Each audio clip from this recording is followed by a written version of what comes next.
उत्तर प्रदेश के एक गांव के छोर पर टूटी फूटी कच्ची झोपड़ी थी। उस झोपड़ी में रामेश्वर अपने परिवार के साथ रहता था। छोटा सा परिवार, पत्नी सुनीता, बेटा मोहन की उम्र 15 साल और बेटी काजल जिसकी उम्र 10 साल और बूढ़ी मां जमुना देवी। घर कहने भर को घर था।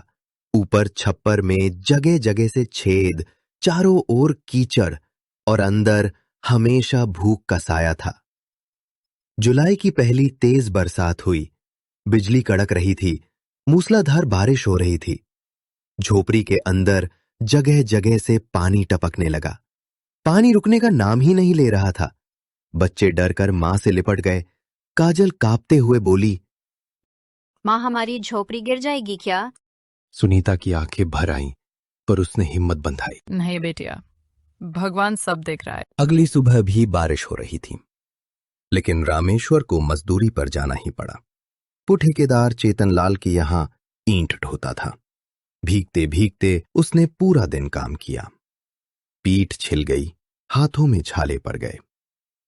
शाम को मजदूरी लेने पहुंचा तो चेतनलाल बोला, काम धीमे किया है, आधी मजदूरी दूंगा। रामेश्वर हाथ जोड़कर बोला, साहब, बच्चे भूखे हैं, पूरा पैसा दे दीजिए। चेतनलाल हंसते हुए बोला, अबे गरीब, मुझे हिसाब मत सिखा। लेना है तो ले, वरना निकल। रामेश्वर चुपचाप आधे पैसे लेकर घर लौटने के अलावा कोई रास्ता नहीं था। घर पहुंचा तो सुनीता रो रही था। आज फिर बच्चों ने सूखी रोटी खाई है। मोहन कह रहा था कि स्कूल की फीस नहीं दी तो मास्टर जी ने किताबें छीन ली। काजल के पास जूते तक नहीं है। रामेश्वर टूट गया, पर बच्चों के सामने हिम्मत दिखाता रहा। बिटिया, पढ़ाई मत छोड़ना। ये गरीबी एक दिन खत्म होगी। रात को अचानक आंधी चली, छप्पर उड़ गया। पूरा परिवार भीगता रहा। बच्चे ठंड से कांपने लगे। तभी बूढ़ी मां जमुना देवी चिल्लाई, बचाओ, छत गिर रही है। मिट्टी की दीवार धंस गई और सब बाहर भागे। अब पूरा परिवार खुले आसमान के नीचे था। सुनीता ने आसमान की ओर देखकर कहा, हे भगवान, अमीरों के लिए ये बरसात त्योहार है और हमारे लिए कहर। 2 दिन लगातार बारिश हुई और पास की नदी उफान मारने लगी। गांव में सरकारी गाड़ी आई। सुनिए, नदी खतरे के निशान से ऊपर है, सभी लोग बस्ती खाली कर दें। लोग हड़बड़ाकर भागने लगे। रामेश्वर ने सुनीता और बच्चों को संभाला। तभी पानी तेज बहाव से बस्ती में घुस गया। झोपड़ियां तिनकों की तरह बह गईं। सामान बह गया। पापा, देखो, हमारी झोपड़ी, सब खत्म हो गया।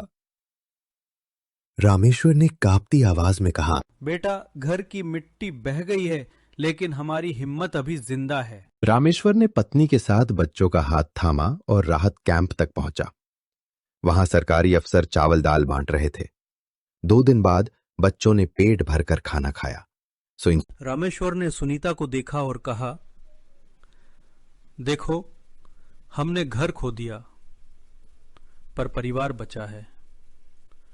हम फिर मिट्टी जोड़ेंगे, फिर ईंट उठाएंगे।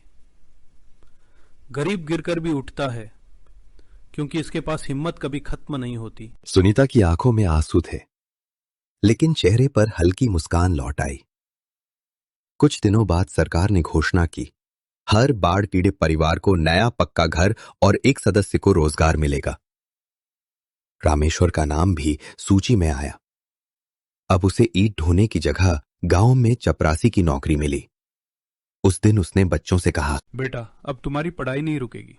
गरीबी ने हमें बहुत रुलाया है, लेकिन अब वक्त बदलेगा। बच्चों की आंखों में चमक थी। रामेश्वर की झोपड़ी उजड़ गई थी, मगर सपनों का घर फिर से बसने लगा।